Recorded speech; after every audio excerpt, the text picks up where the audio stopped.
Nah, ini contoh dari data flow diagram ya. Misalnya dia mau buat perangkat lunak perpustakaan di sistem informasi perpustakaan. Ada caranya. Kalau tadi kan contoh-contohnya langsung diagram konteks level 1, level 2 dan seterusnya ya. Nah, kalau ini ada caranya. Jadi bagaimana untuk mendapatkan proses, bagaimana mengelola data, misalnya nih contoh, untuk mendapatkan data koleksi berarti ada proses entry data koleksi. Jadi di perpustakaan itu biasanya dia berdasarkan koleksi. Contoh, koleksi ilmu komputer, ekonomi, psikologi, itu koleksi. Ya. Atau misalnya untuk mendapatkan data transaksi pinjam berarti harus ada proses untuk pencatatan peminjaman buku dan seterusnya. Jadi dibuat untuk mengelola ini semua, untuk mempermudah buat DFD, kita buat dekomposisi fungsional. Jadi dekomposisi fungsional ini boleh kamu buat, boleh tidak. Hanya untuk coretan kamu aja dalam membantu membuat data flow diagram. Ya. Nah, seperti apa dekomposisi fungsional? Nah, seperti ini. Ini contoh dari kita buat dekomposisi fungsional. Jadi yang ini gambar biru-biru ini adalah proses-prosesnya. Yang paling atas itu proses dari DFD diagram konteks, yang bawahnya proses dari DFD level 1. Jadi kalau kita lihat di sini ada 4 proses yang berada di DFD level 1 yang merupakan pecahan dari proses yang ada di DFD level konteks. Ya, 1, 2, 3, 4. Nah, yang berikutnya misalnya ini adalah proses yang ada di DFD level 2. Karena DFD level 2 itu misalnya tidak dipecah lagi prosesnya, dikatakan sebagai DFD primitif. Nah, prosesnya misalnya proses yang satu ini setup data, ada pecahannya yaitu data apa ini? Data buku, data rak, penerbit dan seterusnya. Ya, jadi biar gampang buat DFD, kamu pecah-pecah proses ini dengan membuat dekomposisi fungsional. Jadi yang paling atas kan tema, judul kamu masing-masing. Yang di bawahnya kamu kelompokkan. Kelompokkannya berdasarkan apa? Misalnya nih, untuk ngentri-ngentri data, kamu buat namanya setup data. Boleh. Ngentri-ngentri data. Ya. Atau misalnya untuk proses transaksi ini di dalamnya ada peminjaman, pengembalian, itu kan transaksi namanya. Kamu gabungkan dia menjadi proses transaksi. Untuk menghasilkan semua laporan, kamu buat di sini namanya laporan. Boleh. Laporannya apa aja? Laporan anggota, laporan peminjaman, laporan koleksi, dan seterusnya. Jadi kamu buat supaya dia jadi DFD level 2, level satunya kamu buat yang umum-umum dulu. Oh, untuk ngentri-ngentri data, setup data namanya. Kalau ada transaksi, namanya transaksi. Kalau dia untuk nyetak-nyetak laporan, namanya buat laporan. Nanti uraiannya supaya jadi DFD level 2 atau DFD primitif, uraian dari pecahan dari proses yang ada di DFD level 1. Ya. Oke. Nah, setelah kita buat itu, nah ini yang level 1. Ini kan yang sistem informasi perpustakaan X misalnya, ini kan proses yang ada di DFD diagram konteks ya. Di diagram konteks pecahannya ini ada setup data, ada autentifikasi, ada proses transaksi dan ada laporan. Ini salah ya, mestinya diawali dengan kata kerja. Ini contohnya aja ya. Oh, ini level 1. Untuk level 2 dari setup data, yang pertama tadi kan setup data. Level 2-nya apa? Oh, ngentri data, karena setup data ini cuma ngentri-ngentri aja. Ya, karena semua data ini bakal dipakai untuk transaksi.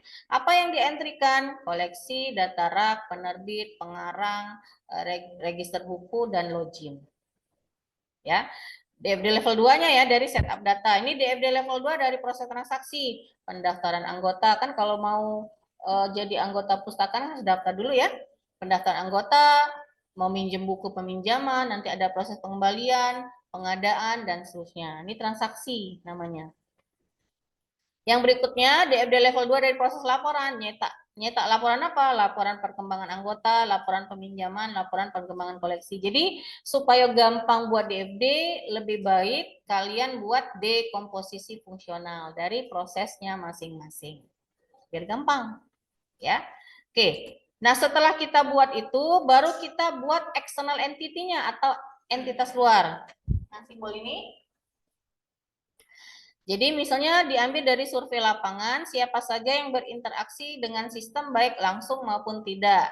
Jadi asal dan tujuan datanya misalnya nih, untuk setup data yang mengelola untuk nyimpen-nyimpen data tadi, penerbit, pengarang, buku dan seterusnya, admin.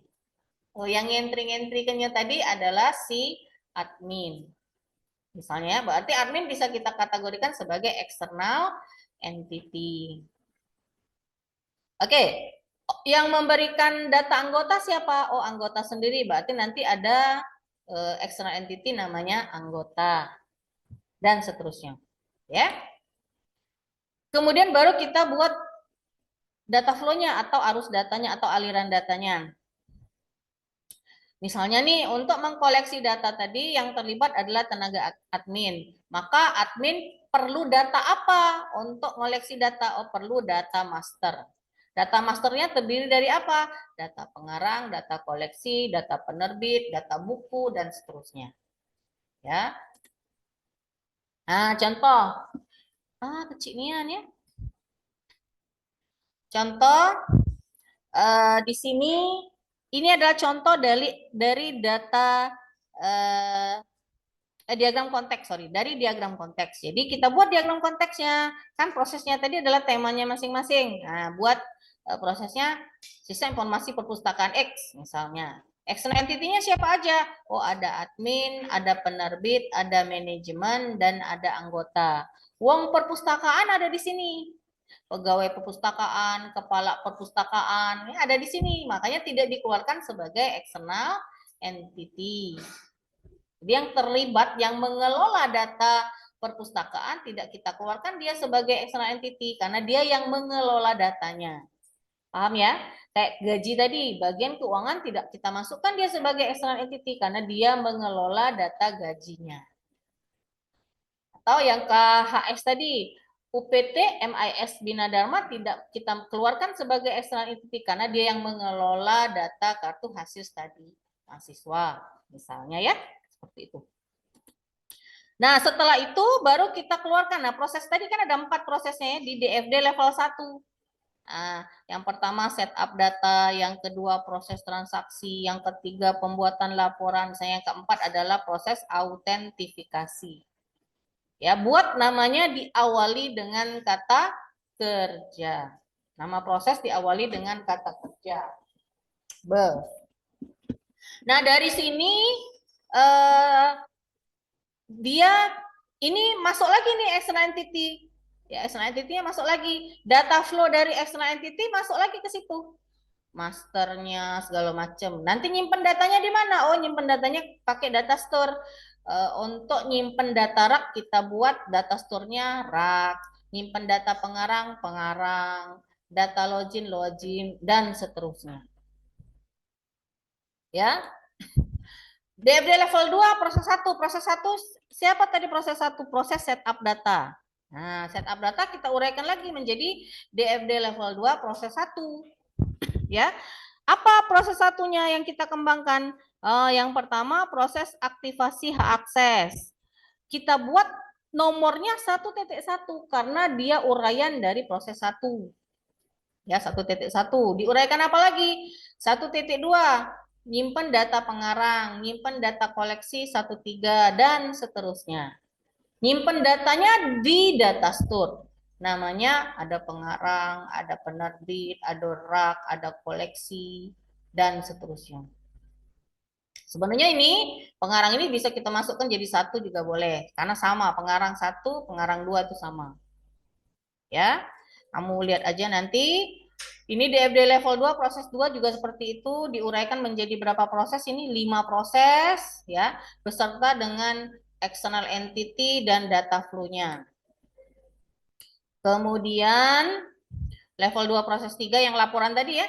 Laporan tadi apa? Pecahannya presentasi laporan, laporan perkembangan pinjaman, laporan aksesibilitas buku, laporan perkembangan koleksi. Nah, level, ini soal ibu yang kemarin. Nah, itu aja contoh dari membuat data flow diagram untuk sistem informasi perpustakaan.